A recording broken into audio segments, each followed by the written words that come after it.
Hello, everyone. My name's G. Winard. I work in the musical instrument retail industry, and this is my buddy Justin, who I've known for quite a few years now. And he's, Yeah.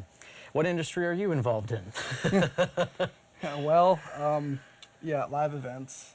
So that's been interesting over the past 4 days. Yeah, past 4 industry. days have been difficult, I think, for a lot of us, but especially for the live industry, right? I mean, because at this point, It's pretty much ceased to exist basically overnight. yeah. Now, what actually happened initially, like the first time that you kind of started getting the inkling that something was up as far as this whole virus is concerned, and how it affects the industry? Well, 4 days ago, Yeah. which was Thursday. Feels a lot longer ago. It does. A lot has happened in that time. But yeah, I was a couple hours away from home looking at a theater for an upcoming concert we were going to be doing sound for. Mm-hmm. And by the time I got back home, I got a text message that show was canceled. And it's like, wow, that's, I mean, it was going to be towards the end of March. So I'm like, that's, it seems a little preemptive, but okay. I still had everything else Yeah, you happening. still had more shows lined up. Yeah, in the future. you Yeah. know, and I said they're going to reschedule it. So I'm like, well, all right, Yeah. But then a couple more got canceled that night, and then by the end of Friday, everything for March through the end of April pretty much was canceled or postponed. Wow. And at this point, May is also up in the air.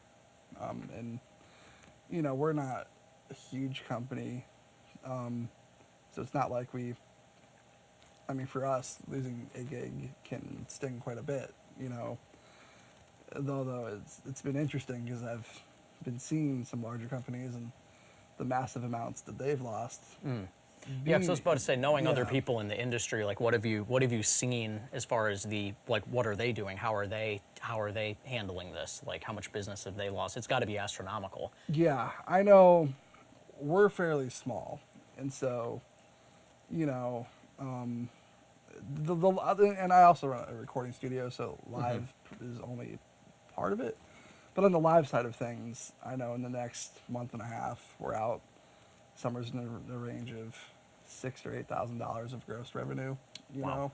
and So that's it's a really, huge deal. It's for us, yeah. Yeah. But I know there's larger companies that in the course of a couple hours have lost over $150,000 worth of gigs, and That's the thing that's really awful Yeah. about this too, is because it's, which all industries have pretty much been hit very hard by this, but especially anything involving entertainment, live sound, concerts, because that's kind of what it's Yeah. about. I It's all mean- about gatherings of people, and now we see it just going down to, from 200 to like 100 to 25 now at this point. It's like they're recommending 10, so that's just disappearing. Yeah, as we were Just a setting matter up of today, days. they suggested only 10. And I mean, yeah, I do, live sound and lights, and I play in a band that plays live. And I have a recording studio, which could still function if people want to come. I haven't had anything canceled that I had coming up in the studio yet.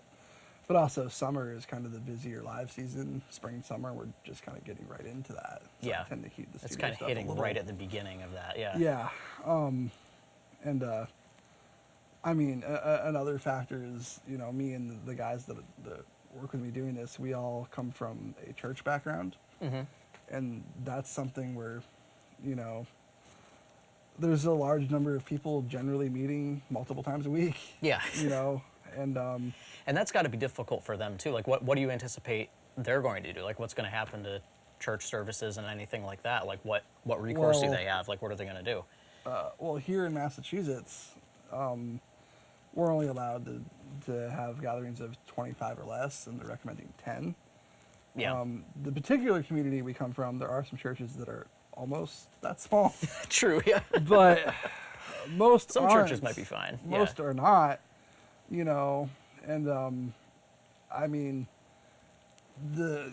was it last night? I think they announced the month-long ban on gatherings of over 25.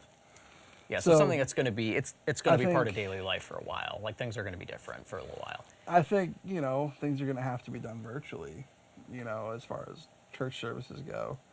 as far as events, I Like think, live streaming, pre-recording, that sort of yeah, thing. pre-recording, live streaming. I know some churches did that last week already. Yeah. Is that kind of what you're looking to? Because as far as Well, making up like the lost, the lost yeah. revenue, because obviously you can't do these larger shows at this point in time because Right. gatherings of people are Yeah. banned. I Like, know. what are your thoughts as far as trying to like where to go from here? Well, yeah. I mean, the first thought we had was trying to create some sort of virtual event space. Which is what we're starting to Yeah, see here set up, right? We're in it. Yeah, this is absolutely. This is yeah. This is in my recording studio. We moved a ton of gear out of here and made room for this. Yeah.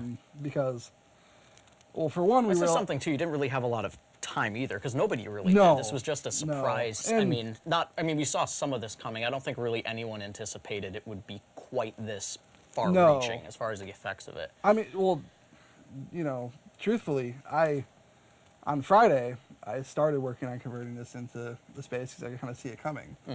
And one thing is I have a bus that was supposed to be rented out to a band for a tour, and I called them up and was like, "Is this still happening?" And they're like, "Yeah." And I actually, offered to go out and do front of house for them for a much cheaper rate than normal. So I'm like, I'm out all these gigs. I just kind of got to Yeah, might as well have to make something. some money. Yeah. And they were like, that would be awesome. Let me just talk it over with everybody and make sure we can swing it. And then I got a call back from the guy I was dealing with within 2 hours, and he's like, our whole tour just got canceled. Wow. So in a span of 2 hours, thought I found a good gig, and then it was canceled for. That's now affecting 6 people. Yeah. And the venue owners as well. Yeah, because pretty much like everyone in the chain has Right. difficulties there. I mean, the bands, the the promoters, ripple effect is it's massive. insane in this. Yeah. Yeah. Even, well, I mean, you were saying at the beginning, you work in musical instrument retail. Yeah, and even that, mean- because nobody's out, really. Yeah. So it's like nobody wants to go out. Right. Everyone's scared. Nobody really knows 100% what's going on. So it's like obviously they're kind of hunkering down. Of course, Right. anything that's dependent on people, which is a great majority, pretty much everything, the whole Basically economy. basically all pretty much business everything. is dependent But on like, people. but Yeah. just through the door traffic is definitely slowed down quite a bit. I mean, we still have some business, people Yeah. coming in, but it's a marked difference from where it was a week ago, for sure. I mean, truthfully, like, I'm not going to go buy a new guitar right now. Yeah, true. And like, I would always like to, but, with all work drying up, and not even just this industry, but almost all of them quite rapidly, it's an interesting situation. Yeah. Something, because we haven't been faced with something quite like this before. As far as No. nothing like this No. drastic that required this much action. Like, I mean, do you foresee, like, after things kind of manage to settle down a bit, do you expect the industry to rebound a bit from that, or do you think people are still going to be cautious and kind of holding back? Like, do you foresee this becoming more of a common thing in the future? Well, I imagine it probably will, but become more common to do virtual events. Yeah. I think the industry will rebound as well, to some extent.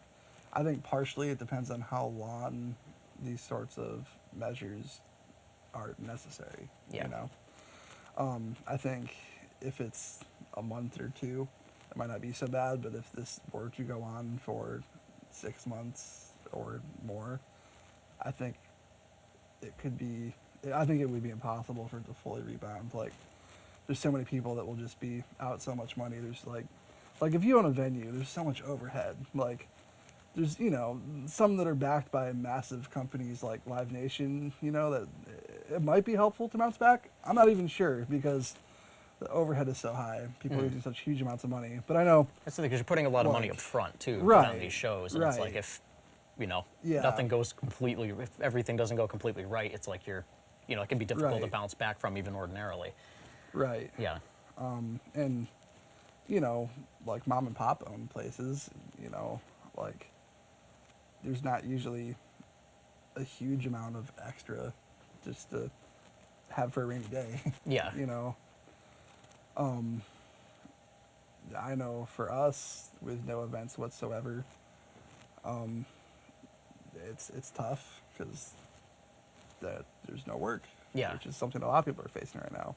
So what what we realized, you know, right off the bat is that people need a space still to do their events.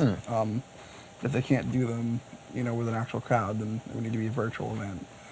So I have this. This is my recording studio that we're in. I have this, you know, the space and the, you know, the lighting and stuff that we use for concerts. And you know, I realized we could do virtual events from here.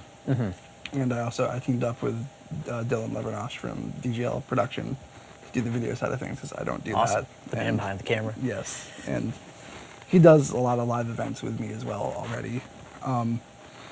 So we've, you know, teamed up to work this together, and we both come from like a church background. So, you know, we realized immediately that with bands of 25 or more, and now possibly 10 or more, that churches were going to need a way to still remain connected with their congregations. Yeah, and so stay in touch. Still stay in touch, still, you know, hold worship services and, you know, share a message together. And, like, you know, there's mega churches that are producing, you know, fantastic, you know, content already, of course. Yeah. But like I was saying, in our area, there's a lot of small churches, which, you know, some of them do post their services online. But I mean, this is certainly better than what you could get from something, you know, if you're streaming Right. off of a phone or something. Right, like your phone or even just, you know, a typical camcorder in the back of the room.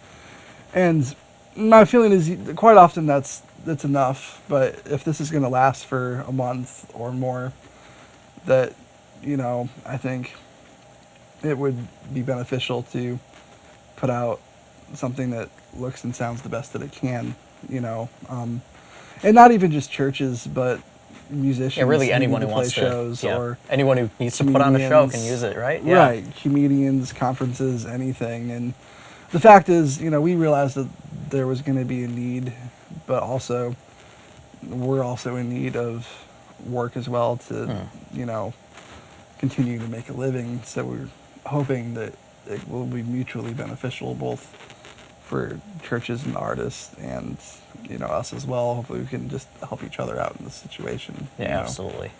So, Well, yeah. wish you definitely the best of luck, and Thank you. we'll get you through as it. well. Yeah. we'll, Stay safe. yes, you too.